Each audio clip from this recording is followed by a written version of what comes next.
Good morning everyone. मेरा नाम है संजीत कुमार। आप देख रहे हैं मेरा प्यारा चैनल फिजिक्स विद संजीत। आज हम इस वीडियो में जानेंगे जो नीट 21 जून को एग्ज़ाम हुआ उसका ओवरऑल पेपर कैसा था, सेक्शन वाइज। बायोलॉजी का पेपर कैसा था, फिजिक्स का पेपर कैसा था, केमिस्ट्री का पेपर कैसा था। ये स्टूडेंट के ओपिनियन के बेस्ट पे है।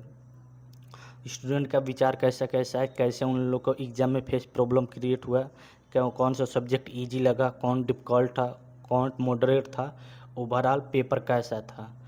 चलो स्टार्ट करते हैं। पहला ही स्टार्ट करते हैं बायोलॉजी सब्जेक्ट पे। बायोलॉजी क्या देखा जाए तो पेपर कैसा था, ओवरऑल इजी बना था। पेपर कैसा बना था, ओवरऑल इजी बना था। बहुत से कैंडिडेट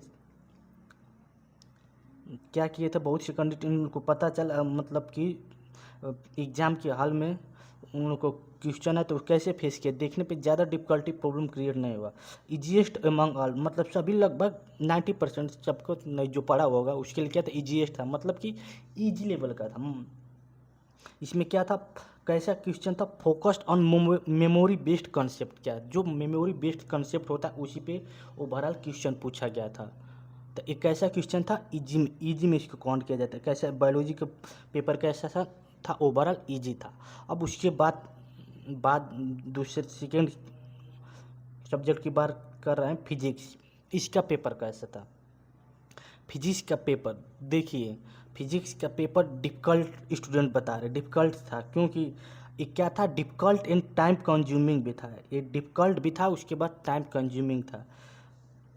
क्या थे, बहुत से student candidate struggle to complete this section with in the time limit. मतलब कैंडिडेट को क्या किए, जो टाइम था उसके अंडर इन लोग को फिजिक्स का प्रॉब्लम सॉल्व करने में क्या था, बहुत प्रॉब्लम हो रहे थे। उसके बाद कंसेप्ट भी थोड़ा सा हाई लेवल का था।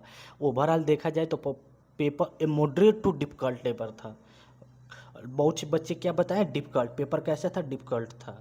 अब थर्ड है केमिस्ट्री। इसका केमिस्ट्री का बता रहे हैं बच्चे, ओवरऑल कैसा था, मॉडरेट था। क्यों, question were more applicable, application based. कैसा था क्वेश्चन, था अप्लीकेशन बेस्ड था। क्वेश्चन कैसा था, अप्लीकेशन बेस्ड था, फार्मूला बेस्ड था। वो एप्लीकेशन मतलब फार्मूला से रिलेटेड एप्लीकेशन था, वही जो फार्मूला बेस्ड था। बैलेंस अब फिजिकल एंड ऑर्गेनिक केमिस्ट्री कैसा था, बैलेंस था, फिजिकल एंड ऑर्गेनिक केमिस्ट्री मतलब फिजिकल और ऑर्गेनिक केमिस्ट्री ओवरऑल बैलेंस था। मतलब किसी में ज़्यादा था तो किसी में कम, ऐसा नहीं था। लेकिन फिजिक्स का ऐसा था, इस बार देखा जाए तो क्या था, जहाँ से क्वेश्चन नहीं पूछता था वहाँ से उठाकर पूछ दिया था। कॉन्सेप्ट हाई था। ये क्या था, जे मेंस लेवल तक का था, थोड़ा से मेंस लेवल का क्वेश्चन था। इसलिए इसको क्या डिफ़िकल्ट लेवल में बच्चे बता रहे हैं। देखा जाए तो ओवरऑल क्या था, मॉडरेट था। क्योंकि तीनों को कंपेरिजन किया जाए, इजी, डिफ़िकल्ट एंड मॉडरेट, तब पेपर कैसा था, ओवरऑल मॉडरेट लेवल था। समझ आया। आई होप अगर आप फिजिक्स में 120 टू 160 के बीच में है तो बहुत अब अच्छा है। फिजिक्स में 120 टू 160 हैं, अच्छे बच्चे की बात कर रहे हैं तो 120 टू 160 तो आपको कोई टॉप कॉलेज में रोक नहीं सकता। बस क्या करना था, इसमें फिजिक्स को बैलेंस करना था।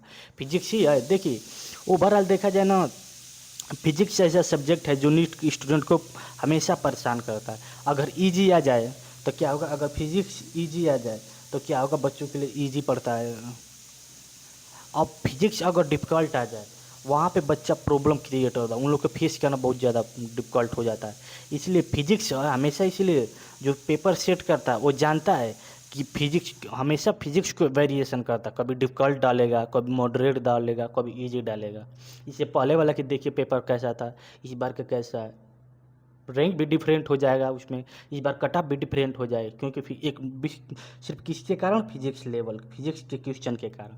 तो इसीलिए फिजिक्स पे हो सके तो फोकस की जो किया होगा, टाइम दिया होगा अच्छी तरह, उसका अच्छा है। 120 टू 160 के बीच में 150 भी बन रहा है, बहुत अच्छा जा रहा है। अब बायोलॉजी में देख लीजिए आपके अनुसार, केमिस्ट्री में कैसा बन रहा है, क्योंकि डिफ़िकल्ट की हम बात कर रहे हैं। अगर 20 टू 150 भी जा रहा है तब आपका इसमें बहुत अच्छे हैं, मतलब कि कह सकते हैं बहुत अच्छे कि आपको जो चाहेंगे वो कॉलेज मिल सकता है। लेकिन देखा अगर जो रैंक डिसाइड टॉप 100 या 50 चाहिए उसके लिए तो भाई थोड़ा से आपको 180 में कितना करना, 160 या 65 जैसे भी हो, कोई 180 भी कर सकता है मे बी। ये सबके डिपेंड करता है ना आप कैसे किस सब्जेक्ट को कैसे पढ़ रहे हैं। ओवरऑल देखा जाए तो फिजिक्स किसके लिए, नीट के स्टूडेंट के लिए थोड़ा सा चैलेंजिंग रहता है। उसमें भी क्वेश्चन सेट करने वाले जानते ही हैं, उसमें चैलेंज में चैलेंज दे दे रहे हैं। ठीक है, बेस्ट लक। जिसका आप तो कट ऑफ डिसाइड करेगा आपका कैसा हुआ है। लगे रहिए, हार मत मानिएगा। Thank you for watching my video. Please subscribe my channel. मेरा चैनल है, यूट्यूब चैनल का नाम है फिजिक्स विद संजीत। आप सब्सक्राइब कर सकते हैं। Thank you for watching my video.